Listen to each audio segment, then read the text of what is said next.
his boyfriend was like, will you just pee on me? And I'm like, no, sounds messy. I don't think I'm really into that. He's like, come on. And then I was talking to a friend of mine from high school. The thing about psychics is they never give you a time frame, do they? You interviewed someone really big recently. Who was it? Brad Pitt or something? I've interviewed Brad Pitt. Was it fun? Yeah, he wouldn't do it alone because he doesn't think he's interesting, but he sort of wrangled DiCaprio into doing it. Oh, really? Hey guys, welcome to Anniewood. This is episode 41. We have Marc Maron later. It was such a good episode. We had so much fun. Our Cowboys are falling down behind. I know. It was fine though, because this was right behind Mark's head the whole time. But it's okay. It's funny. It's funny. I saw him staring at that one. Anyway, it was a great episode. We loved it. I have some dates. I'm coming on tour to see you. You can see me on August 27th in Calgary at the Great Outdoors Comedy Festival, in San Francisco at Cobb's Comedy Club, September 15th and 16th, Austin, Texas, October 6th and 7th. I'll be in La Jolla at the Comedy Store, October 13th and 14th. I believe I'm shooting my special there, so come to that and laugh hard. I'll be in San Jose, November 17th, 18th, Houston, Texas in December, and a lot more dates are being added. So go to annielederman.com/shows for those and enjoy this episode.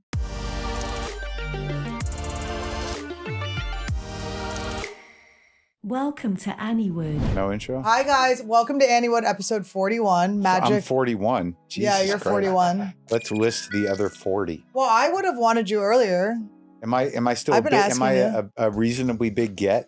You're a get. You're a No, get. I am. For me, you are. I know Nobody you will do asked it. me, but I just I known it was down here, I would not have come at all. I So, completely understand it, and I didn't give you the address till this morning. yeah.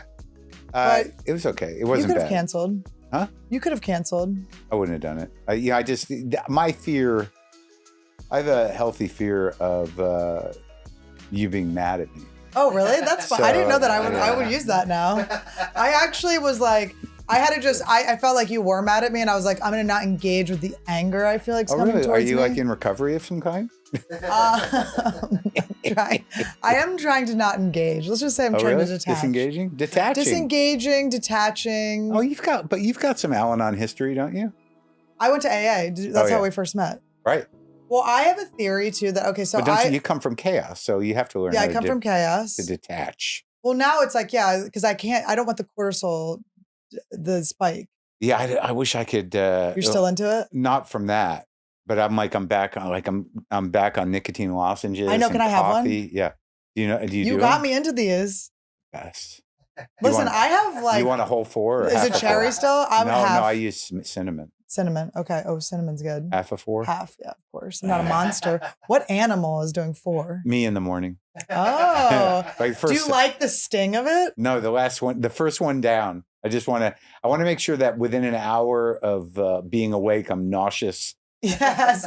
No, it is great. It does really. I'm like, whoa. I know, man. I know. And that's what we're chasing, right? Yeah. And then with the coffee, it's just been crazy. But no cortisol from drama. I can't do that anymore. I haven't experienced that in a long time. Like the cortisol of rage. But I'm still pretty addicted to panic. Yes. Yeah. I enjoy the panic. I'm working to not. I'm a quarter of your ancestry, so I have a little bit of that. Oh, you think it's a Jew thing? Do you not? I don't know, man. I know some pretty. Everyone has it though. I think everyone has it. Pretty crazy people that yeah, aren't everyone Jews. has it.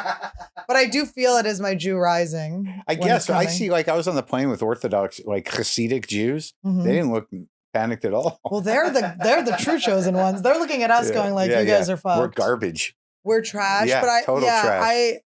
I do think there's something to the dreidel, the spinning of the dreidel. Oh my God. I don't know, man. Maybe we'll just like spin. I think it's just a sort of ingrained panic of being put on trains and in ovens. I think that since that happened, historically, Jews have gotten out. Well, that's why I'm happy that the air conditioner isn't working. I wanted to kind of like there's like a kind of a panicky music coming from the guy next. Yeah, what is door. that? It sounds like he's doing it on purpose to annoy you. At this point, he could be. Did he text back at all? Nope. You can't hear it? This is your landlord? Is it picking up on the thing? No, it's just if it is, it'll be cool. It's like the texture. Yeah. We have a track. To so, the back of the thing. like, why this particular location? Are these real? We wanted to start this podcast for so long, and we kind of just went, all right, we're going to start it as soon as possible. And then Todd went on Facebook and found this place available, and we just came and immediately got it. It was like, is it free? It's very hard. Really? It's not that expensive. It's like $2,000. But you had to make it a studio, though, right? Mm-hmm. Well, they had it soundproofed and everything as soundproofed as it is. But we did all of this. Yeah, Put this together. nice. Yeah, I like it. I like that you have Anniewood, and it's got nothing to do with Los Angeles. Yeah. Well, Anniewood's kind of like heading nowhere. Right, but is that like Utah? What is that? I don't know, New but it Mexico? reminds me of, I don't know. It could be Death Valley, maybe. Oh, yeah, the one pretty part. Yeah, I like it. I like it. But we have our Southwest roots. But I was thinking of you today when I was putting on the ugly, like kind of like, there's kind of like an ugly style happening now where it's like. With you or in general? Well, both maybe maybe the twine have met. Yeah. But I was thinking I've been embracing sort of this like Gen Z, like mom jean thing? Mom jean, ugly dad shoe. But I was thinking you actually at your age can't do that because it would just look like that's how you were dressed. Well, that's interesting. Yeah, I don't know what guys my age typically dress, but usually they're fatter than me. Yeah. And usually they don't care anymore. Yeah. And usually it's like there's at least 2 or 3 what's it called? Body armor. What is that? That brand armor something? Yeah, or, I think it is a body armor, right? Right. I think so, Yeah, there's at least 2 articles of that. Yes. Like underneath. Like I love when there's one underneath. No, this is good. You've been consistent. Yeah, I've leveled off on something, and I'm very consistent with these pants. And you this get shirt. like This is like years and years. I'm going on like 20 years of this shirt. And you get these. Oh, how about, by the way, when you go through a breakup, if a girl steals a shirt, do you get it back? I feel like you would be a guy that'd be like, "Can I have the fucking shirt back?" Yeah, it's been a long time since I've really dated anyone that wore a shirt of mine. Yeah. Usually if they're wearing something of mine, I've given it to them because I got it for free. Yeah.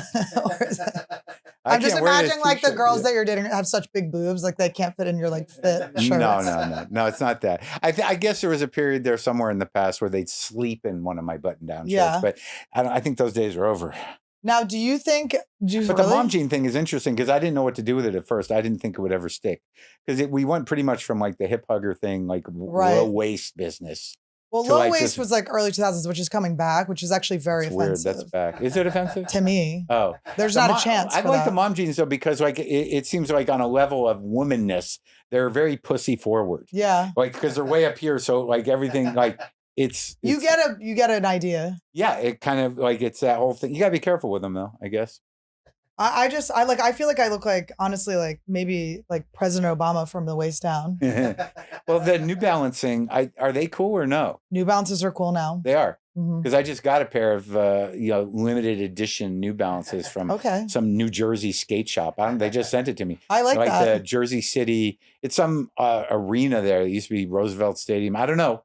But they sent me a pair, and there's only 500 of them. And I was like, I'm going to keep these nice. Yeah. So I've worn them a couple times. I'm not a big sneaker guy. But you get these like made for you, right? No, these are whites. Yeah, you got to get them. You got to measure your foot. Whites? Whites boots out of Spokane, Washington. They just looked a little like KKK when you said whites. I got scared. No. And then I had the guy downtown resole them. And I'm a little neurotic with this shit, though. Because whites... Here's the up thing. White's boots, the reason I like them is they're this style, but the original soles had a double stitch around them, which I always thought was a cool signature of White's boots. And then I had them resold by the guy downtown who's a fancy boot guy. And now they're single stitch. And I was mad about it for like a year or two and I wouldn't wear them. And then I got some Whites resold at White's and they can't do the double stitch again. So they're single stitch. So I'm like, does it usually come with like white laces? Or is it red no. laces? It's just a brand that's been around forever. They used to make like, like fireman boots and stuff like that. I'm just curious, is this like exclusive or have you talked about this on other podcasts? I think you can put this on the promo of the show. Maron Talks White's Boots. I've probably talked about them before, but I think this is only the second time I've talked about my your OCD anger. Compulsive resentment of the that single they changed. stitch. Yeah, but then I got it feels less good because it's not like the second stitch. Yeah, well, I just like the way I liked the way it looked, and this guy had him do it. But this guy's a hipster boot guy, and he just did this without asking. So I was like, he fucked up my whites. But then, like I said, I just got some other whites resold at Whites, and they did the same thing. So that's the way it is. And did you have to pay for the resoling, or were they like, we're so honored to resole your boots? No, I think he charged me. Perfect. I got 2 pairs of the boots that this guy makes. And I don't wear them. I feel like I was around at the comedy store when you first got the boots. Yeah, everyone was getting boots. I feel like I was hearing about your boots a lot. Yeah, because I think Dean Delray is on a commission. There's like 3 guys who are like, Delray can get you guitars, watches, and boots. And he's got to be getting a kickback. He's always getting something. He really is. Well, he's such a got a guy. Well, that's his thing. Yeah. That's his hustle. He's like, oh, yeah, I call it. That's how I got you on the podcast. I said, Dean, get me. I haven't heard from him. Yeah. No, he dumped you for Bill Burr. No. I kind of dumped him, actually. He was always with Bill Burr. He passed. Oh, really? Me. Yeah. He was sharing you? Yes. Dean was opening for me and Burr. Yeah. Which is kind of like opposite sides of the spectrum. But Boston. Kind of, but Bill's real Boston. I just lived there. Yeah. And Dino he just wants work. Yeah. I mean, I would say he fits better with Burr than with my crowd of middle-aged ladies and, angry, sensitive, arty types. Are women trying to get it after the shows still? No, I think they're more sort of like, we feel bad for Mark and we like to support whatever he does.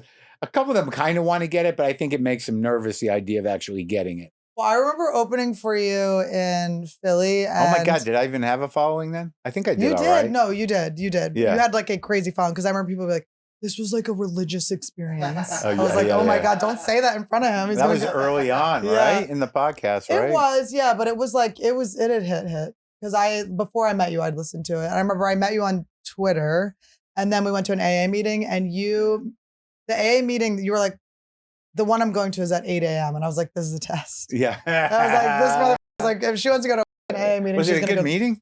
It was the one in Sunset Grill. Yeah, it was nice. Or not Sunset Grill. It was in It was in Philly? No, it was in LA. It was really? when I first moved here, yeah. Oh, when you first moved here. I see. But then you got me past the store, so it's your fault. No, I mean it was great. I like helping people. No, it was good. It was very good. It was like pivotal because I got passed right away, my first audition. Yeah. And I see everyone else get so mad about it. And I'm so cocky about it because I would be more pissed than them if I wasn't passed. Well, like with Egit, like at that time, it was just the number of women or the women that he decided to do. Like, I think I was Tommy. Was it Tommy? Mm-hmm. Oh, that worked out good then. But even with Tommy, there weren't that many women there. Yeah. Were there? Nope. And you were different. Filthy. Did you say that? I was like, I think I was going, I used to be filthy. Really? You're gonna sort of like be coy? I'm a high value woman. Be coy about being filthy? I'm a high value woman. I would argue at that time you were probably filthy.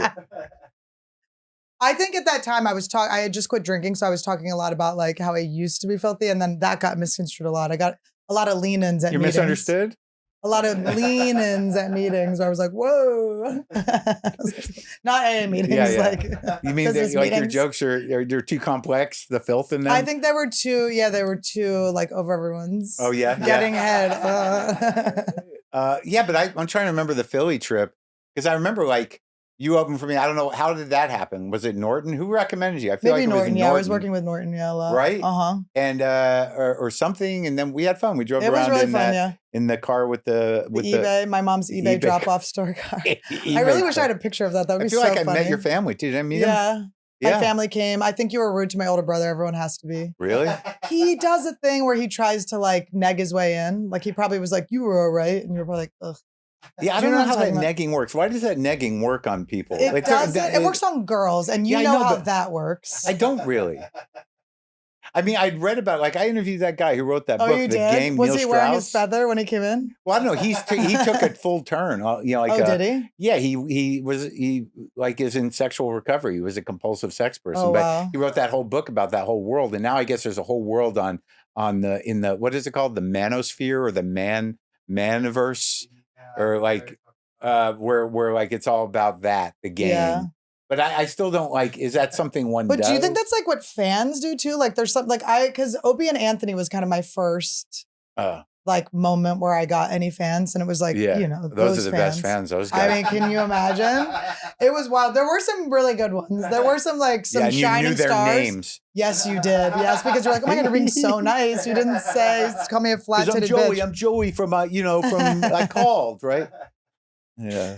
But no, I don't understand the negging thing. And if I do it, I don't know that I'm doing it. Like if anyone does that to me, I'm like, go fuck yourself. Yeah. Like that was all right. It's like, I don't know how that translates into I want more of you. I think what happens like in traditionally is women are, you find a woman that's like a little insecure and you go like, ugh, those shoes? Yeah. Oh, and the woman's like, F you. And then later she's like, my shoes, that guy. I see. Yeah, I like being belittled and I diminished. want to show him my other shoes that are cooler than these shoes, or I don't know. I think I know what it is. What? I think it's because you guys kind of come from like a ball busty, like comedy type of thing. They think like, oh, I guess if I bust his balls, I'll be like, they think that's their way in. Yeah. No, full flattery works, honestly. Sure. That was great. That one bit. Or how about when they tell you the bit that they like and it's the other comics? When they say, I really liked you. Yeah. That's my favorite. Like, oh my God, what the hell? So the crowd was rough. I'm like, I still get very sensitive about that shit. I know. I try hide not to. It's like, people like some people I guess really don't give a shit, but I think most of us just pretend like like learning how to do comedy and getting over bombing. Eventually you just pretend like you don't give a shit. Yeah. But you drive home and you're like, fuck. Oh no, I drive home and it's like, you are beautiful. You are worth it. You are amazing. Doing the affirmations. Oh, I'll affirmation. I go dark. I go hard. Really? When I'm driving home, I'm like, I was like, I actually had a big breakthrough at, whatever, 35 years of doing this. The other night, like the audience in the main room was no, it was just sort of like they were just at, the main room, how it can be like, like even if it's packed, there's a level and you just realize like, oh, they're not going to get over that. Yeah. And that's just the way it's going to be. Yeah. And I drove away without giving a shit about that. Because I used to be like, what the fuck? Did you stand up from your stool? Yeah, I usually start standing up, then I get to the stool. If I stay on the stool, it's probably not going great. I love your new set, by the way. I'm gonna have a moment. It really was. It's so good. The stuff about your dad is hilarious. It's so good. Yeah, he still knows me. It's pretty good. That's only going to keep giving until he's totally lost. And even then, it'd probably be still pretty fun. I was shocked. I went on after you and I was like, I'm like, sorry, I thought I was going to have like a really mean thing to say, but I'm just in shock that our parents are like 1 year apart. I always thought your parents were like 120 years old. No, 84, my dad. I think my dad's mom's 82. 80. Yeah, they're old. And he's all right. Yeah, he's doing great, but he's so worried about forgetting things and that he's remembering and apologizing. So now I'm like, I've been trying to work on a bit about like him remembering might be worse because it's like he keeps like apologizing for things I forgot about. So he's like re-bringing up like. So he's like he's going through his life every day? Yeah, he feels horrible. And I'm like, Dad, we forgive you. It's fine. Yeah. I guess that's some version of your life flashing before your eyes. It's just a longer. Just all the times he called me when I was a kid. I'm like, Dad, it made me a comedian. Come on. Yeah, and I am. Look, I mean, what came first? You calling me or me being one? Yeah. But thank you for apologizing for not making. I'm sorry. Did I call you? Oh, whoops. Oh my God. What? Yeah, no, but so is your dad's in Arizona or in Albuquerque still? He's in New Mexico, with his wife. And it's so funny because like he just doesn't want to do anything. And he never really did, even before this happened. Like he just sits around, he's like constantly complaining, he's bored, but there's nothing he wants to do. Yeah. It's weird when you realize this stuff about your parents where like he was a doctor. Yeah. But that's all he was really good at. And occasionally he'd get manic about interests, whether it be skiing or guns or tennis or cars. Really? You had a gun dad? Yeah, but not like a real gun dad. He was like a middle-aged Jew gun dad. Yeah. He thought it would be cool to have a bunch. I remember one time. Like antiques? No, real guns. Okay. I don't know if he even knew how to shoot them, but he had a bunch. Like I remember one time my brother and I went to visit him after my parents split up, and he was living in an apartment in like Arizona, and we walk in and my dad's on his bed with like 6 guns. He's like, huh? And I'm like, what is this? Yeah, maybe go back to mom. Yeah, we're supposed to be impressed with it. Which one are you going to use on yourself? Are you in a selection process? But yeah, so he just doesn't want to do anything, and he's not that interested in things, and he's not that like it's weird to realize that he's just not that sophisticated. He's not. He likes action movies. But did you look up to him when you were a kid? Sure. Like, is there like a fallen hero aspect of seeing him like as a bored old man? No, because he was. I looked up to him to a degree. I'm trying to remember. But isn't he like borderline personality? Kind of. Like he used to be bipolar, then he decided it was mania. But I think. Oh, he kept diagnosing himself? No, he got diagnosed here and there. But like, yeah, he was I think it was bipolar, and because he'd go through months where he's depressed. and then he'd go through these manic jags, but he was always pretty volatile. But I don't know what it was. He had to cop to it a couple of times to get out of trouble. Yeah. And then so that's probably why you're afraid of people being mad at you, because randomly people would be mad at you. Well, he was kind of explosive. I don't love when people are mad at me, but I do like the challenge. You seem to be pokey though. I'm pokey, yeah. Yeah. You too. Yeah, I'm pokey too. Why are you pokey? My dad was mean. Really? Yeah, so I poke too. My dad would be. And my dad's pokey. He's funny when he pokes. But my mom's more pokey, but it's like my mom's kind of sneaky with the pokey. You know, kind of sarcastic and very like it's surprising. I'm like, wow, maybe it was you that f***ed me up. Yeah. I always thought it was dad that did it. Yeah, you got all this time off. Yeah, now you're the one. But now dad's left the building and it's totally. you. And now, the funny thing that goes away when you're in this dementia, he's not depressive. He's kind of leveled off into this other thing. Yeah, I mean, and you're like, where's my dad? Yeah, I forgot. No, he's still there. It's kind of funny. The last time I was there, he was better than the time before. I think like when he knows he's going to see me, all his energy goes in. Because like when I leave, when I talk to his wife, he's like, yeah, for you, he remembers everything. For me, I got to deal with this monster who goes into these blackouts and doesn't know how to take a shower. But when you're here for 2 days, you don't think anything's wrong with him. Is he nicer to you than your brother? My brother, they're not great. My brother doesn't really have much love for the guy. Yeah. Yeah, he's. You didn't find the forget. Do you think he'll feel bad when your dad's gone? I don't know. I haven't talked to my brother in a while. My dad, when my brother walks in with a woman, he seems to be completely consumed in that situation. Oh, really? And he also had like 3 kids and stuff, but he was very gung ho on not doing what my dad did, whatever that was. Yeah. And he was younger than me, but as I've always been pretty diplomatic about the parents. With my dad, I get it. Yeah. Well, they gave you so much material. I guess so, but like you sort of adapt to them one way or the other. Yeah. And my mother was always a little more scary to me because she's really kind of like this hyper, sexualized eating disorder person. Oh, really? Yeah, and it was. And then you're very like workouty. Is that from her? Yeah, totally. My food issues are like deep and weird. I have. Well, it's from when you're a kid. It's like what you see how your parents are with kids. Well, yeah, no, I used to. My mom was like a functioning anorexic, still is really, but because of the pandemic, sounds hot. Yeah, she's pretty hot. Bleach blonde, kind of like fake boobs. Cool. Used to wear the hip. Yeah. But you don't go for. Do you have fake boob girls in your life? No, not really. I've never seen that. I've had boob reduction girls. Oh, I like that. Like 2 or 3 boob like reduction the librarians girls. that are like so put upon by how big their tits are. Well, yeah, or they're younger and they're like it's just sort of a back thing. The doc is sort of like you might want to lose some of these. I had 2 girlfriends that were that had breast reductions because of the awkwardness of it. Really? Yeah, fake boobs don't do it for me. And here's the funny story.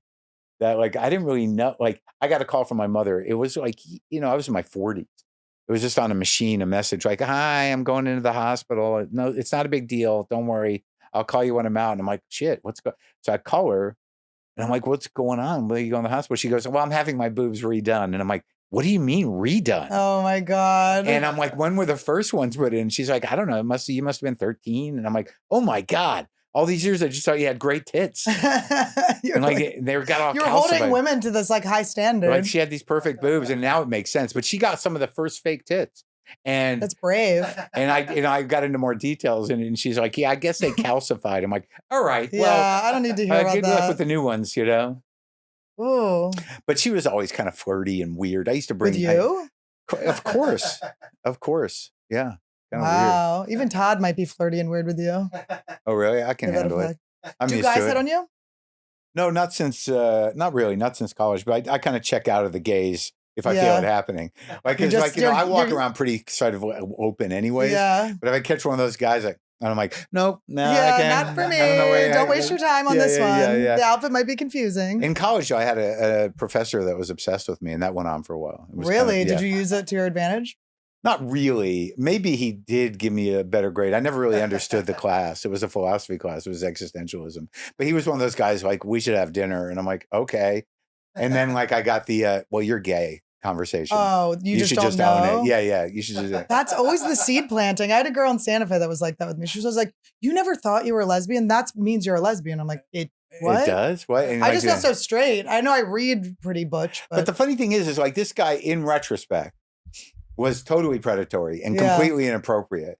And like, I don't think it fucked me up too bad because I liked like being his friend. Like I did, hang out with the guy and like so much about his life are things that impressed me. Yeah. And I really did. good at giving massages too. And blowjobs. Yeah. It was so cool. It was okay. He was sucking my cock, and I'm like, he like taught you how to receive a blowjob. Yeah, I'm like, you know, it isn't great. I thought it'd be better. You're a guy, but I got to be honest. There's a couple of girls in high school that did a much better job. But no, he was like, he cooked all his own food. He was a sort of self-taught gourmet guy, and it put in my head like, oh, you can just learn how to cook. And that changed my fucking life. Yeah. That did. And also, he had this boyfriend, and they were just these old Queenie guys, and like old school, kind of like. They had that relationship where, like, look, if I'm at the bathhouse and, you know, there's 5 of us jerking off in a circle, I can tell Michael about it because that's not, you know, it's not breaking up our relationship. Did you try to do that with women later? No, but there was like it was just so funny because I would stay at their place sometimes if I go work in Boston because they had a whole brownstone, and one night like the 2 of them come home, they'd gone to leather night or something, so they're all. I love the gays and leather night. That's great. Leatherfest, everything. But they come home and they're all fucking in chaps and like in their jackets and they're shit faced and they're just like, And why were you at their house? Because I used to stay there. They had an extra room. And oh my God, this happened to me in high school and it ended in court. Oh really? No, it wasn't like that. But like I came down because they woke me up, and you know his boyfriend was like, "Will you just pee on me?" And I'm like. No, sounds messy. I don't think I'm really into that. He's like, come on. And I'm like, no. And then it got to this point where he's like, well, could you just pee in a cup and leave it outside your door? I'm like, what? How is that fun? Isn't part of the fun getting the peed on? Maybe he just needed a drug test. I don't know. Were you sober at that time? Yeah, I don't know if I was sober, but I wasn't drunk. Well, were you a drug addict? I guess so. Sure. What? Oh, I mean, I was pretty cokey, and I smoked a lot of weed and drank a lot of booze. Coke, but I do you remember Coke? Yeah. Oh, yeah, I remember it, man. I think Coke was the thing. I mean, if anything, kind of, when I finally did hit the wall, it was just this sort of like doing Coke 3 or 4 days a week in New York, and I was married, and I wasn't happy, and I thought my career was over, and I was just like kind of waiting to die. And then Mishna stepped in. Yeah. You were like ready. You were like, career's over. Hadn't even moved to LA. Hadn't even done any of the things. No, but I was like, I was stuck. I was stuck in this marriage that was pretty, status quo shit. Jewish girl, and like I didn't know what else to do. We were in New York. She was working. She was studying to be an actress and stuff. And I know she wanted to have kids, but I just felt like I don't know how to move on from this. Right. And I thought like maybe at best I could get a gig on a local TV show in New York and just make enough money to do like I just was this after you had your show in New York? What was your show called again? You had a political show, right? Oh, in Air America? No, that was later. Okay. That was years later. That was before the second marriage broke apart. But then that's this is the first marriage. Yeah. I only know about your one marriage from your podcast. Mishna? Yeah. Yeah, no, this is the other one. My first wife, I've been, she's kind of reached out and we've had lunch a couple of times. It was kind of nice because she was kind of connected to the family. Like she was best friends with my brother's wife. And they're divorced. We're all divorced. Everyone's been married twice. But would you ever get married again? No, I don't see the point. Yeah. Like I'm with this woman now and we're doing pretty well. And she likes living by herself and I like living and it's okay. It's no drama. Is this the cute one with the hats? Yeah. I like her. And, but like, I think she'd like to get married, but it's like, it's easy for me to make her life better. And like, at some point I'll probably tell her that like, you're going to be okay.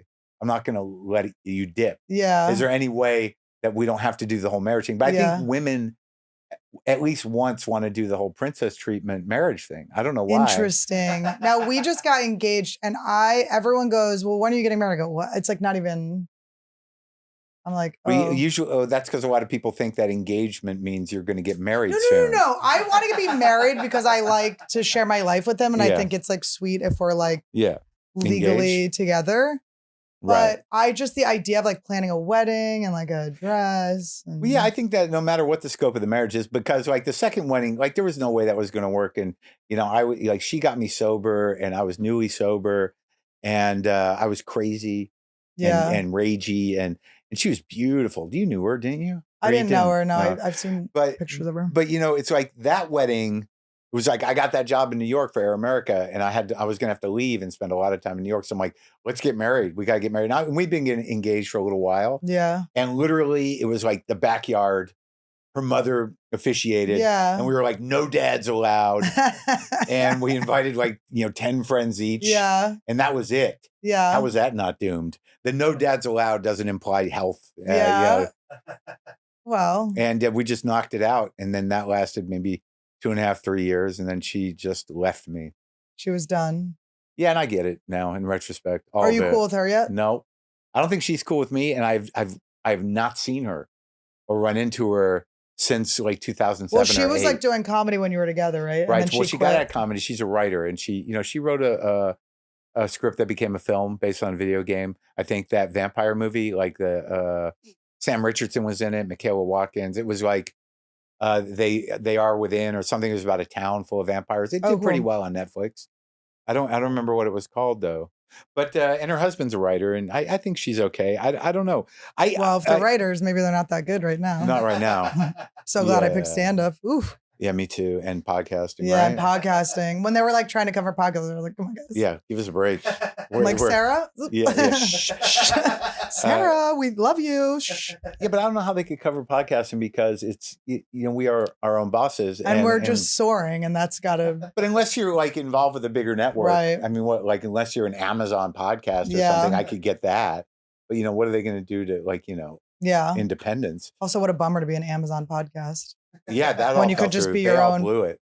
Yeah, all those people that took the big bread. I know, because it was a fast bread, and then that's over, man. Yeah. No one's getting the big podcast deals anymore. I'm just kind of plugging away. We haven't. Yeah. We're still up there. We do fine. But yeah, I have no hard feelings. But I don't think that she really has any interest in. That was a big lesson in codependency or whatever. Just when it was like never going to be fixed. Well, no, just like I got into this habit after we divorced, and it was an ugly divorce because she felt she deserved something, and I didn't feel it at the time, but now I understand it. And she did fine with what I had, and I was kind of leveled. But I used to send her an email. Tomorrow's my sober birthday, actually, 24 years, and she got me sober, so I used to send her an email thanking her every year, thanking her, and I never really heard back. Yeah. And then like at some point, it wasn't that long ago, I sent the email, and then I just got this email back that said, "If I want to hear from you, I'll let you know." And she's like, "I was hoping you'd drink again by now. Jesus, give me a break." But it was that moment where I'm like, "Oh my God, I'm one of those guys." Where it was just sort of the name in the inbox was like, "Fuck." Yeah. Do you know what I mean? Like, and even if it was yearly, because you get those things on your phone where you're like, "What does that person want?" And I was that guy, and I didn't really want to be that guy. But then I realized it really wasn't.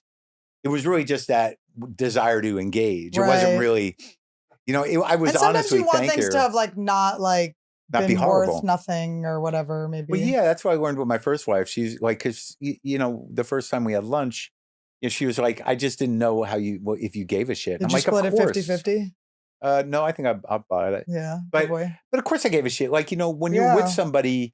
There's part of you that's always with that person, right?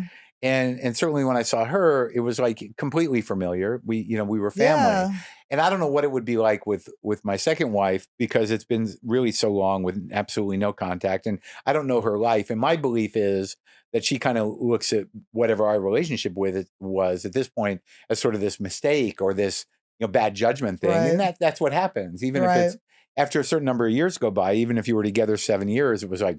Yeah, that was a bad 7. Yeah.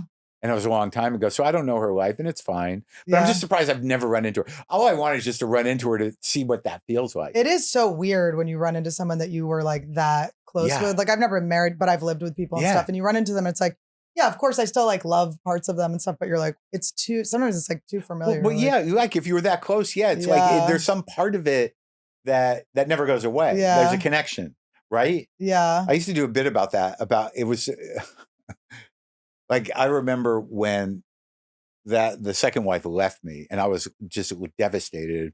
I don't remember how many months it was after that, but I was leveled and it was horrible. I was heartbroken and more just like you don't see these things coming and you realize you don't have any control over other people. Like even when Lynn passed away, you never expect that. Yeah, and that's it's wild. Just, it's devastating, right? But being left is devastating as well. Yeah.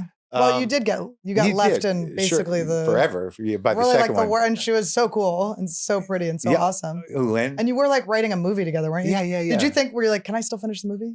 Well, no, it's people have asked. Oh, really? Sure. Like, because it is a project and it was a story. And she had a friend who was a publicist who's like, do you have any interest in maybe getting that up on its feet? And I'm like, I don't think so. Yeah. But so after Misha left me, I was actually going to my mother's in Florida. So that's bad. Like, why would I even go? I wasn't going there for support or you help. were going to get flirted with a I hottie. was finally. I need female we were getting back attention. together again. Me and my mother. I want to revisit. Can I breastfeed when they're fake? Yeah. Does it still work? There was no breastfeeding there in that house. There was some calcium or calcifications. Yeah, can I have that? Is there any protein in?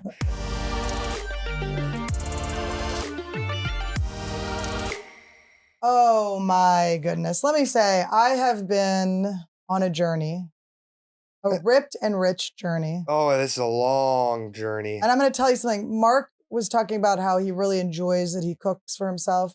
I do not share that with him at all. And my beau has a job now, so he can't cook for me. And that is why it is the perfect time for our new sponsor, HelloFresh.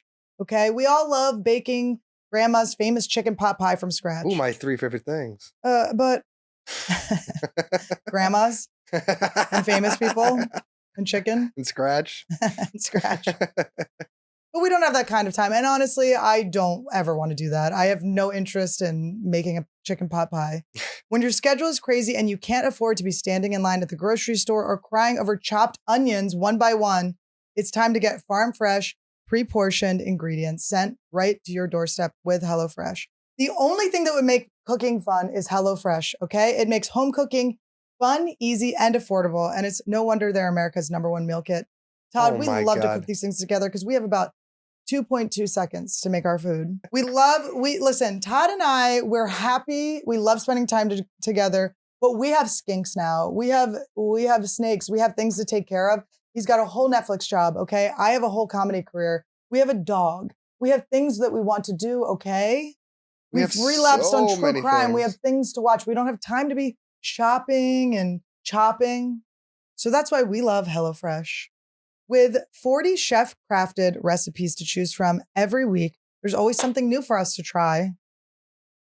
You know, if you have someone at home who is constantly raiding the cupboards and eating out of the house.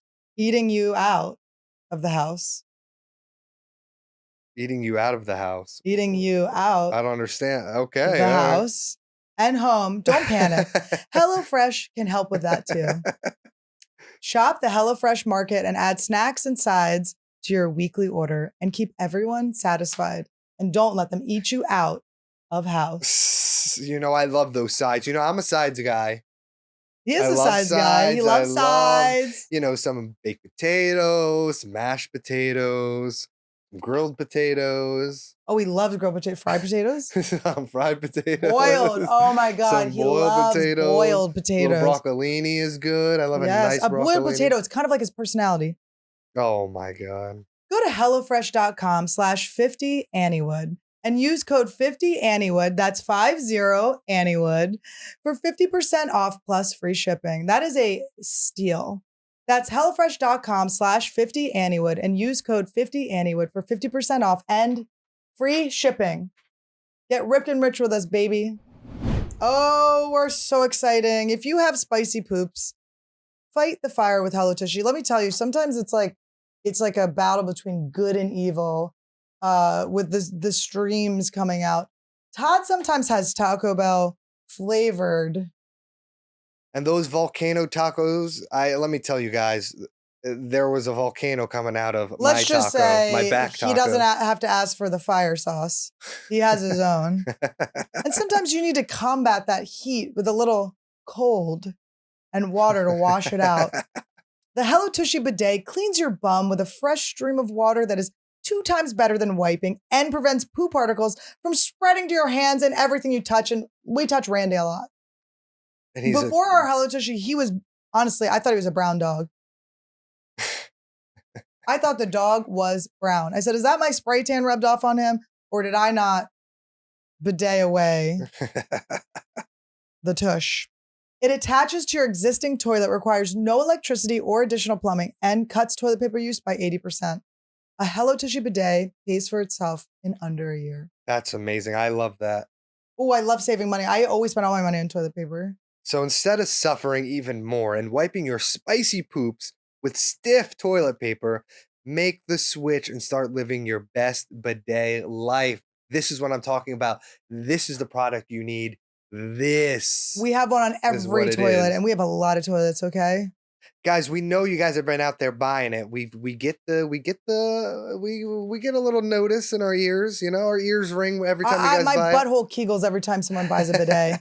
So and we are so proud. Keep buying the bidets. We're so happy. We're so happy to bring you this joy to your butthole. It is. It's a hard world out there. You know, some of us have hemorrhoids, not me. And it does help kind of push it back up. So push it back up with a nice fresh water stream. I like it. I like to angle my butt on it, so it's kind of like, you know, one of those games at the county fair. And let's just say I could win a Tweety Bird toy at the end of my bidet sprays. You know, I used to pee standing up. Now whenever I go to pee, I sit on the toilet, I turn on the bidet just for the feeling, and then It's almost like you and the bidet are just peeing, crossing streams. Like it's going into me and I'm peeing it out. Oh, I love that. It feels good. I love that. With over 100,000 5-star reviews, and that's not just from Anniewood, okay? See why millions of real pooping humans already love Hello Tushy Bidet too.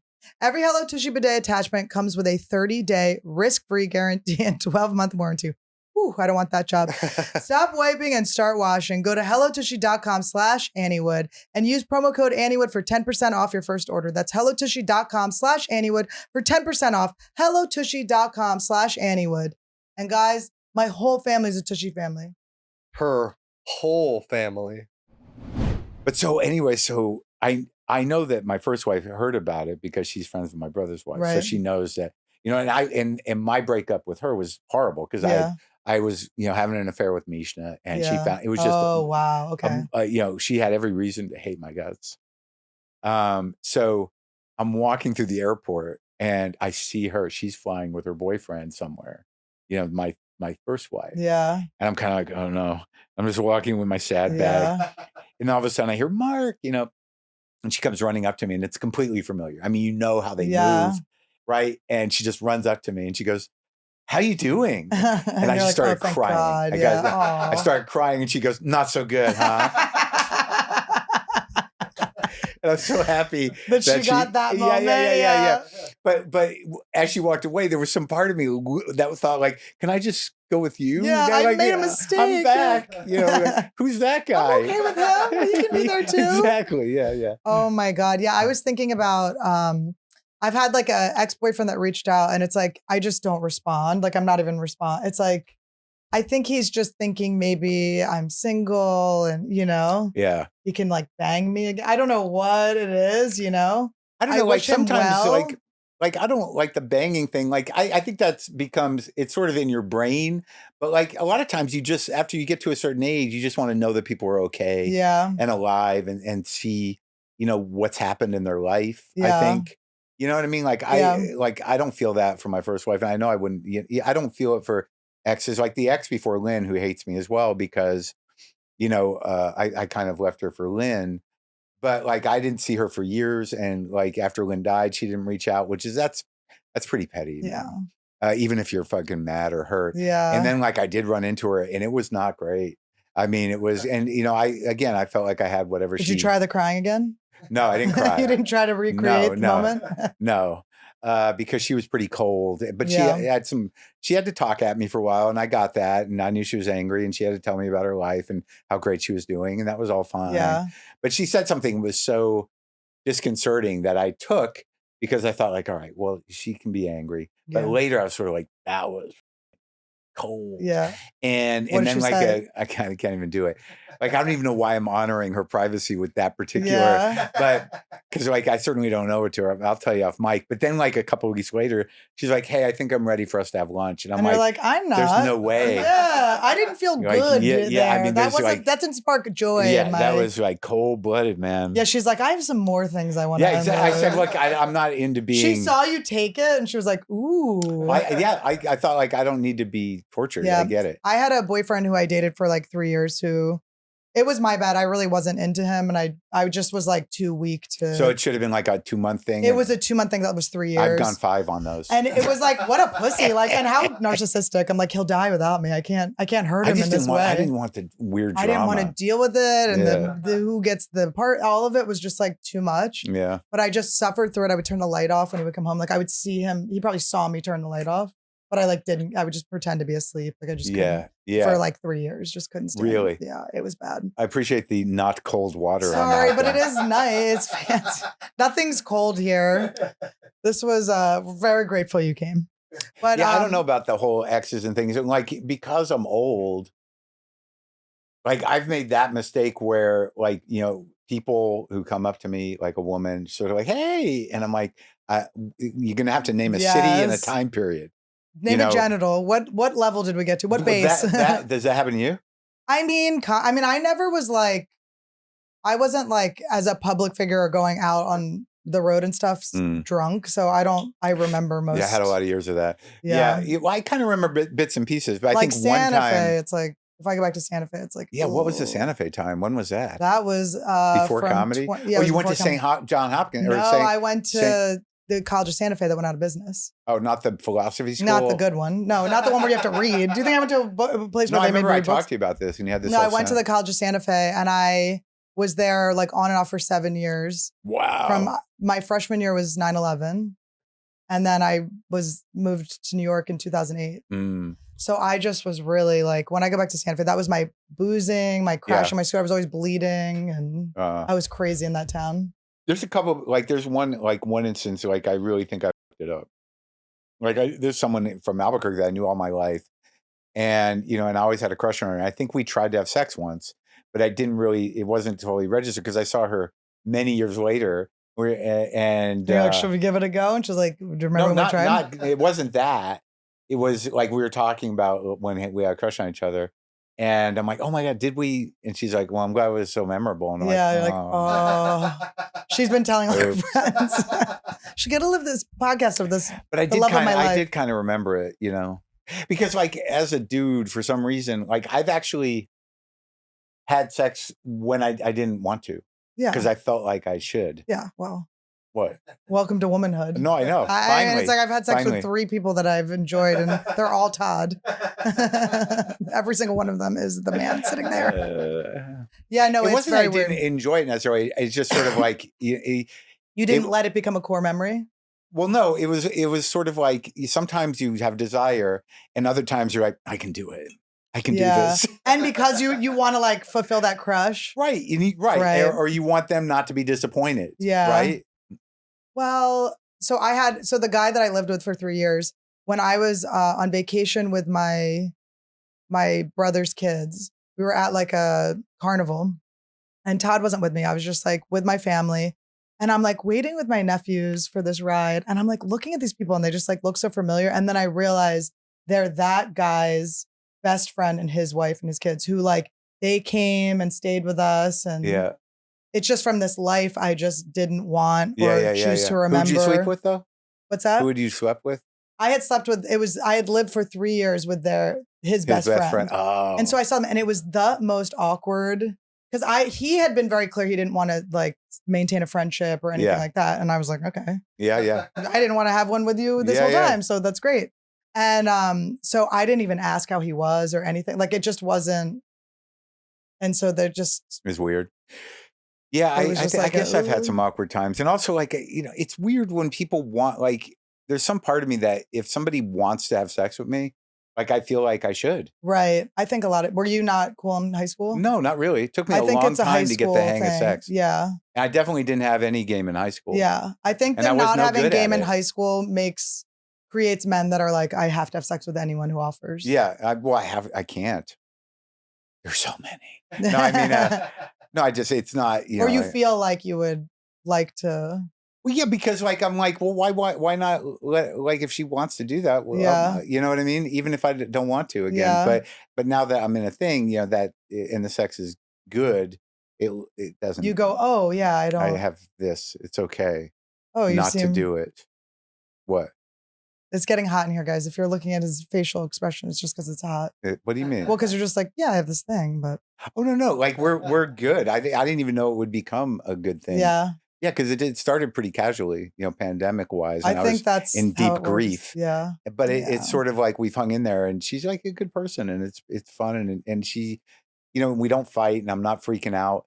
And she kind of is a very practical Midwestern person. So she doesn't tolerate much, kookiness. Yeah. She's like, well, you just got to not do that. And I'm like, oh, okay. Oh no, Todd is like, I mean, Todd's heaven sent. And we started dating right before the pandemic. Yeah. Like right before it. Yeah. And I was opening for Louis like right before the pandemic hit. And he was like, can I just stay at your house? It's like closer to work. He was working at the Comedy Store. Oh, that one. And I was like, okay. It's a good one. Yeah. And I like come back and he's like moved his like PlayStation in, like everything's in my house. And I'm like, and then I'm like, I don't have time for this shit. And he's like, come on, you don't want just someone that like helps you do things and get on with your day and feel like loved and supported. And I was like, no, ew. And then the pandemic hit and I was like, well, I guess stay with me. I don't want to be alone. Yeah. And then it was like, I saw a psychic. Whenever I was depressed, I was like, I believe in this now. And I saw a psychic and she was like, you're going to break this kid's heart. And then in my head, I had this guilt. I was like, oh my God, I'm going to break his heart. Yeah. The psychic told me. Yeah. And then I was talking to a friend of mine from high school. The thing about psychics is they never give you a time frame, do they? When I die of old age in your arms. That's optimistic. Good for you. Who knows? You never know. You never know. It'll be fine. He'll go peacefully into the night. You're engaged. Yeah, it's good. No, it's great. I love commitment. And no, but it really was like I would have run away. And then we like had a dog too. There were all these things. And then I'm so happy and he's so like calming and his mom's really crazy. I think that's like. That's the thing too, man. Like in my life, I've dated two borderlines, right? Neither one of them you. And I've been accused. I'm diagnosed not borderline personality. Oh, really? You got that diagnosis? I did get the diagnosis. You're everything else? The one thing I don't have. Reductive diagnosis. We know you're not borderline. Well, because someone accused me of it once. So then I was like, do I? And people were like, what? You don't have that? So. No, you know when people have it. But I gravitate towards, this is the other thing I'm trying to deal with on stage too. It's just like, when I talk about dating mentally ill people, I'm not well. Yeah. So now I've had to qualify these stories I'm doing. It's sort of like, I'm not punching down or being condescending. I'm a twice married, twice divorced, childless weirdo who's incapable of intimacy and I'm compulsive. So it's like, I'm not coming from the mental health place. Right. But because of my dad and I think my mom, like I interface with mentally ill people. Yeah, and they probably are attracted to you because you're like a magnet to it because you're used to it. Well, they just sort of like, oh, I can get right in there. No boundaries, guy. So like, what was the point of this? Oh, now I don't remember. Dating mentally ill people, having to discuss it on stage. Well, to be clear, my parents aren't mentally ill. They're just very annoying. No. Yes, his mom. That's what I should say. Well, that's what it is. She's not crazy. She's a refugee. She's annoying. She's like, she's so funny. Like I love her so much. She's the type of annoying I am. I remember is that like Kit, the woman I'm with now. She's okay. I knew that was her name. Yeah, she's had to deal with some stuff. But her mom is mentally ill. Right. And I'm like, all right, so at least I'm progressing. Yes, of course. Yes. Now I'm dealing with the legacy of mental illness and not the actual mentally ill person. Now, if Kit gets knocked up and is like, I'm keeping this baby, are you like, no, you're not? I don't think I have a say in that. Yeah, but let's say like you could strong arm it. If I could strong arm it? At this point, you're childless.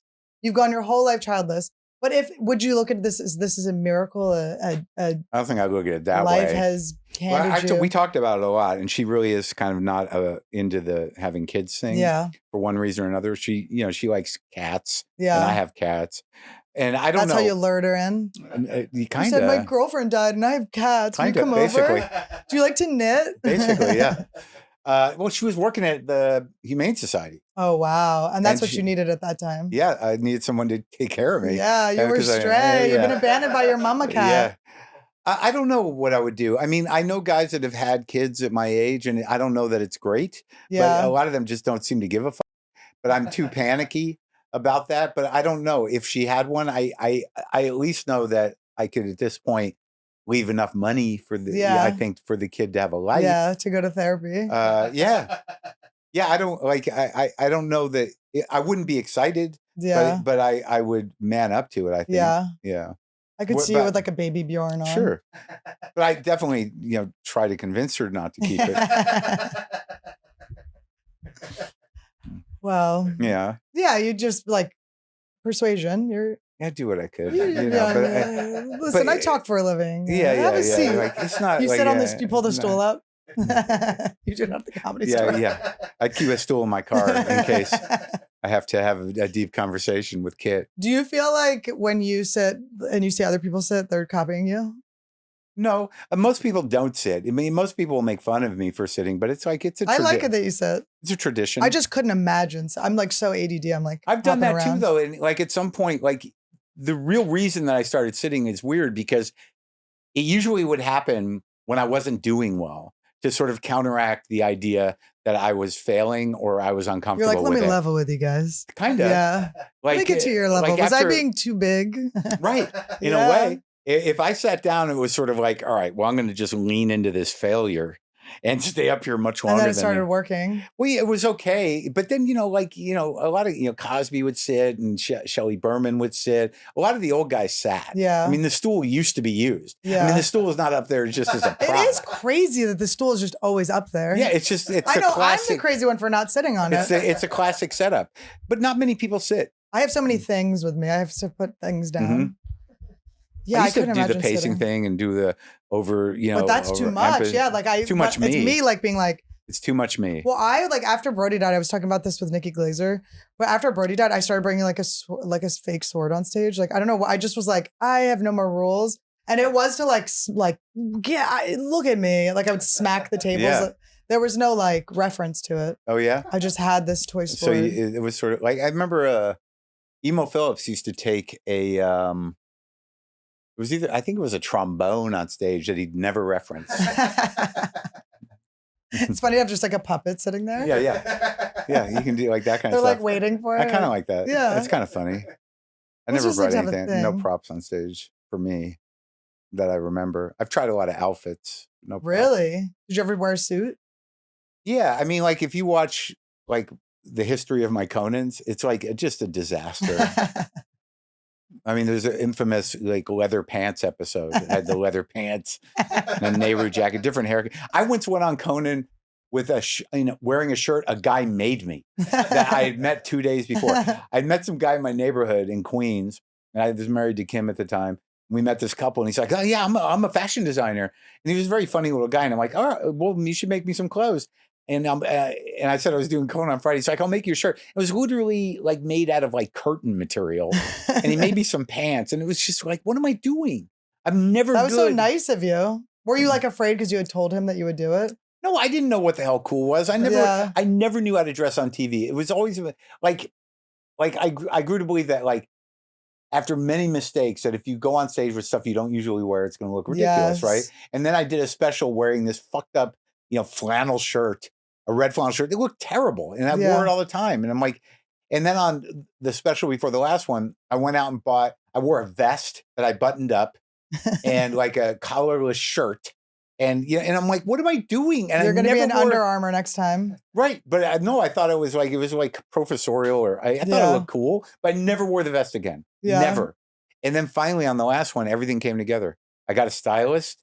And he took. It's so weird when stylists like actually do a good job. And you're like, this whole time. He kind of figured out what I was about. I wore my pants, my shoes. He got me a black T-shirt and this Varvatos kind of leather shirt, and it just looked good. Yeah. Everything worked out that last special. It only took me almost 40 years. It was like a full circle from the leather pants. Yeah, exactly. You were just wearing leather on the wrong body part. No, just exactly. Yeah. I just found out from my business manager that you can't write off clothes. But you can write off if a stylist buys you can't write off clothes. Is my business manager the only one telling me this? Because I'm like, this is like pretty late in the game. What do you mean write off? You should just have a business credit card. Yeah. And like and then you don't. But there's something where it's like clothes specifically is something they'll audit. But I'm like, I'm on like different shows I'm like on camera every day. Sure, they can audit it. Yeah, I mean, like I don't know. It seems crazy. But if you get a stylist, then you can write them off. And sometimes you don't even get to keep those clothes though. I know. Well. Yeah. I didn't know. I didn't realize that. But I am getting to a place where I'm like, I got to buy some clothes. I've been wearing these same clothes. What are you going to buy? I don't know. Shirts. I mean, I'm wearing like just a black shirt. Yeah, but don't you usually wear feathers or something? Or I like to dress the way. I did actually have a feather shirt. I was like, should I wear my feather shirt for... Thought you might get a kick out of it. Feather shirt after return. When we were going to Vegas, I was like, I just got a bunch of things. Like I freaked out. I was like, I don't know what to wear for the Vegas weekend. And then I just ended up wearing just my regular clothes that I always wear and not the feather outfits. Yeah. But now I just have a bag of clothes that I have to return. I try to move those through. I have to go through my closet. I still have clothes that I stole from the show Maron. Like that's that's going back like 10 years or more, where I just took everything. Because when you have a wardrobe person on a show, and I was playing myself, so they did like all my shopping for the next decade. Yeah. This shirt is one of them. You know what's making me think of? Okay, so the episode of Maron, I don't know if it was the first one, but when you find the troll. Oh yeah. It was like trolling you. The internet troll. And he's like Dungeons and Dragons kid. Yeah, Dragon it's like Master. Now, how that would be like the best case scenario. Oh, I know. Yeah. If that was the troll. Before incels, before like it became.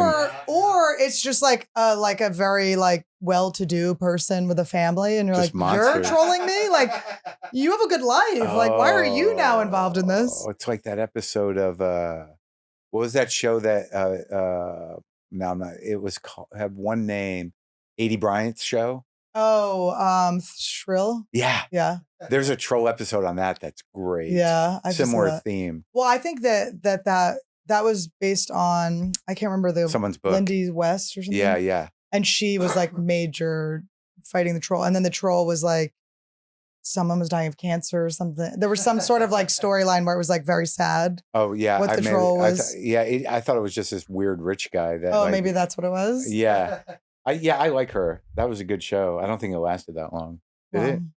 Nothing does. It's probably better. 2-3 seasons. That's enough. And look now, will there ever be anything else? Everyone's just making their own show business. I like reality. Yeah, I know. It's just all our own networks. Yeah, and not me. I'm still an audio podcast. I'm old school. I like a patron. I like that I did an HBO special. I don't want to do a self-produced YouTube thing because it's just, the idea that no one will watch it is too painful. I'm going to do a special and I have no clue what I'm going to do with it, but I think I'm going to do YouTube. And I am like, that is so scary. It's so scary. Because my fans are like grown people, most of them. It's not like I don't have the sort of massive global network of meatheads who think that, comedy is equal to competitive sports. Isn't that wild? I just don't have those people. My people, I have to I literally almost have to go door to door to get them to come to my shows. I know, like you post a special and it gets like 10,000 views. You're like, oh. Yeah, my fans, some of them still have flip phones. I've been starting to talk about maybe having been when I was a kid by a babysitter. Okay. It's a new. I could see it. Yeah, for sure. That fits. That was funny because you could see it. What does that mean? So because I was talking about it was we were very young, me and my brother, and the memory, it was this babysitter. I can't talk about this. You can, but the story, it will be like beep beep beep, brother, beep beep beep. We'll make it work. Well, no, but the point of the thing is just that, in my mind, whether I repressed it or not, there's much more. I can track much more traumatic, mundane things that had a bigger effect on my life. Well, college maybe with the leather whatever fest. It is, just stuff that happened in my childhood because my mom was just didn't do things right. But it was repetitive. I talk about my mom, most kids, moms with a bag lunch, they would fold the top so it's a little handle. My mom couldn't even handle that. She'd just squinch it up. And I'd have to go to school every day with this squinched up bag, and she would wrap peanut butter and jelly sandwiches in tinfoil so they were just all soggy and bruised. It is funny what traumatizes people. Yeah, but that's every day. And in retrospect, it was much worse. I dated a guy who I was telling him, we were literally in a hot tub on our third date, and I was telling him about having to take my teacher to court and stuff. And he's like, yeah, when I was a kid, I won class clown. I was like, he's like, but I wanted to be hot. I was like, that's your trauma. But it really was his trauma. I can't say that that's good or bad. Well, it's or interesting worse. though because this whole. But I was like, oh, I was Yeah, it's weird because like this trauma thing is a new buzz diagnosis for everything, that everybody has trauma. And I didn't even realize that until I read an article that's the new frame of sort of psychological diagnosing. And obviously everyone has trauma, but then I realized like, yeah, but sometimes the most traumatic things are these weird little seemingly tinfoil. Yeah, just a sandwich problem. Or like, whatever. Yeah, my mom used to fold ours and draw little cartoons. That's a responsible mom. My mom can just do it. But I also think it was like she was showing off. A half a diet pill in my Did bag. she really? Yeah. Oh my God, but look, you're so fit. I'm so fit. Who at your age looks good? I know. Not Very people few with people. kids, usually. But women now, after they have babies, it's so weird to see. Women, it seems like right after they have babies, their priority is to just, be hot again. Eliza it. But do you think it's because you were thinking about women in Hollywood? Maybe. Because I think a lot of other women are like, maybe I could Fuck just. Yeah. Because I remember thinking about my mom, like, and being like, I could see like she kind of gave up. Not that my mom really like focused on beauty. She's always been really beautiful, but she like cut her hair short pretty early. Oh yeah. And she did that old like, lady haircut? No, she doesn't have an old lady haircut now. She had it when I was like a kid, like when she was like in her late 30s, early 40s. She was just like, we're done. I like these old ladies that like just keep it gray and long. So as long as it doesn't get too oily, then it looks a little weird. Except on Patti Smith, she looks beautiful. He's available. I mean, he's not available. You just kick it to the curb. Yeah, I love Patti Smith. Do you know her? I interviewed her. Yeah. Yes. You interviewed someone really big recently. Who was it? Brad Pitt or something? I've interviewed Brad Pitt. Was it fun? Yeah, he wouldn't do it alone because he doesn't think he's interesting, but he sort of wrangled DiCaprio into doing it. Oh, so really? I picked them up after they did some sort of talk about Once Upon a Time in Hollywood. Yeah. And I interviewed them both. It was kind of funny because like Brad's a fan of mine. Yeah. And Leonardo didn't really know me. So I'm talking to both of them and I got my Zoom and like, they're kind of, it's kind of funny because they're saying things the other guy didn't know like that about them. And they're like, really? And they're having this moment. So that was great. Yeah. But then I kept hearing this weird static, like it must have been a cell phone somewhere. So I'm like, God damn it. And I'm starting to lose it. Yeah. And Brad Pitt's just sort of like, there we go. There he is. You're gonna be the real Mark. Yeah, exactly. I love your producer though. Your producer rules. Brendan, yeah, he's a genius. He's so good. He fixed my episode up. Oh, he did? Yeah, good. Oh my God, my episode was like, oh yeah, he spends hours doing that. Well, because I have ADD, so I'm telling he had to put my whole story into an order. Oh, and you knew it. Yeah. Most people they hear themselves on the podcast and are like, God, I really sounded great today. I'm like, holy shit, you really cleaned this up. Yeah. I'm like, Brendan spent 7 hours. He did. No, I sent him a huge thank you. That's nice. Really, he did good. Yeah. No, that was like my whole like Wikipedia is so dark and weird, and you can tell they just listened to my episode of your podcast. It's like crazy. If you read my I don't know Wikipedia, who the fuck writes the Wikipedias. Just random people. Yeah. Some people write their own, but I'm like, I hate my bio is so horrible because I refuse to write it. Yeah, I thought there's an old bio. It's like if you've been around long enough, there's several versions of it. Like so all of a sudden you'll be doing a club and there'll be a bio and you're like, oh my God, I didn't even know that one was still out there. He's the host of Short Attention Span Theater on Comedy Central. Like oh my God, mine will be like, bio. She was a guest on like Joey Diaz's podcast that doesn't exist anymore. You're like, oh my God. I hate when people are like, he was in The Joker. I'm like, I had one scene in The Joker. But it's still impressive. It was a cool scene. How long were you there shooting it? I was there a long time because I had the scene in the dressing room, but then they were shooting all that stuff. Was it Todd Phillips? Yeah. They were shooting all that stuff because it's that talk show where De Niro gets his Yeah. And I was like the producer, so I had to be on set for all of that. Oh, that was awesome. That was pretty epic. Yeah. So do we know this show's over when actual liquid starts dripping? Has it been an hour? Starts dripping out of my head? We can release you. Yeah. He's sweating profusely. You're going to do a Tripoli show at the Comedy Store? Yeah. Do you remember when you and Burr were talking in the OR or like right near the OR and I went, were you guys friends in Boston? And you were like, kind of. I go, were you guys friends in LA? I thought that was a good one. It was a good one. Because he's still like, he feels bad because like he's preemptively defensive in conversation. Yeah. Like right away, he's like, yeah, here we go. It's like, what? I'm just. And then you kind of feel like, should I? Then you get into it.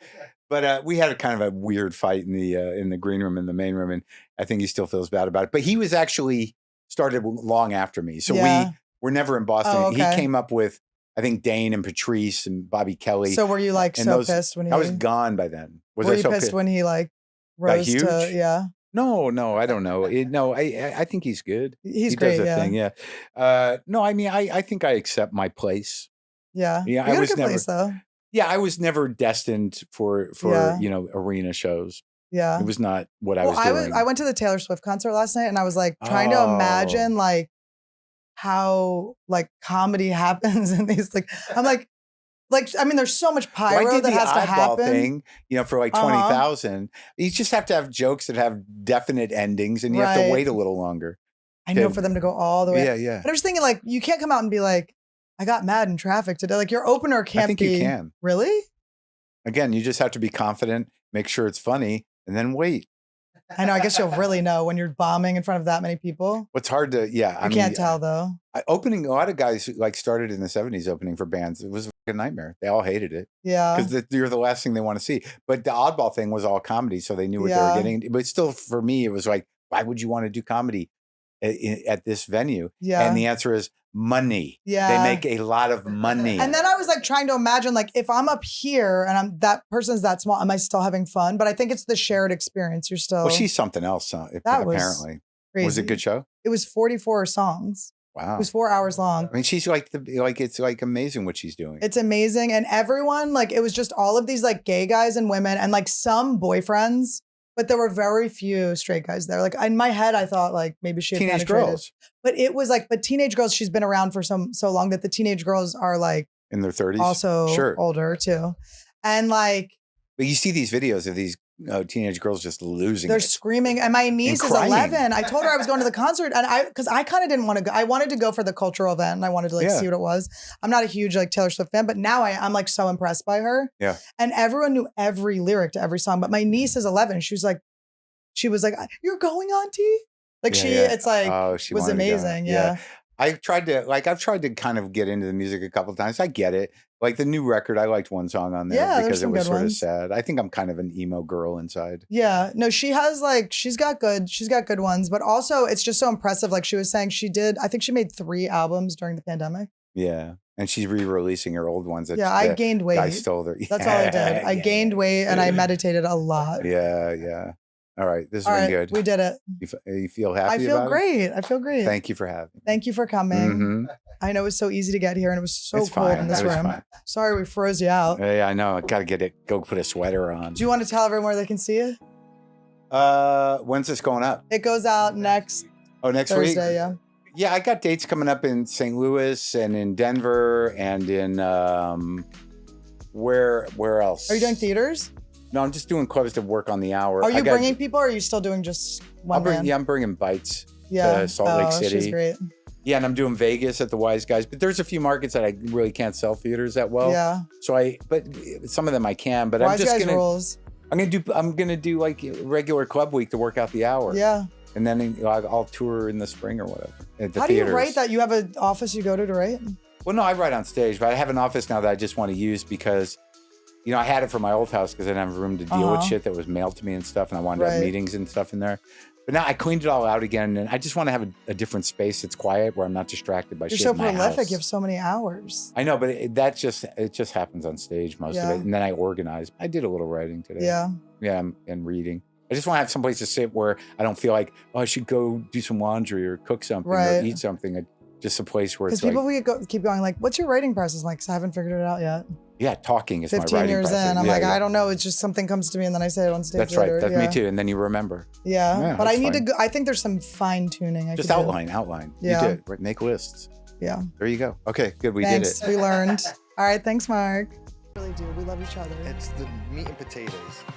Welcome to Anniewood. This is the land of the Stannies, Annies, and Fannies, and all of the Seefa nannies. Yeah, welcome to Anniewood. This is the land of the Stannies, Annies, and Fannies, and all of the Seefa nannies. I'm gonna ayahuasca. I'm about to prosper. Blingy on my drinky, and Randy is living proper. Protector of the sick, she never let her fishes die. Never known to tell a lie, she even fixed Todd's eyes. Shout out to the slugs, shout out Woody's too. Shout out Esther and Kalila and the Anniewood crew. Cause this is Anniewood, you know that this is how I'm living. Real and never pretending shit, you know that it's a gift. Welcome to Anniewood. This is the land of the Stannies, Annies, and Fannies, and all of the Seefa nannies.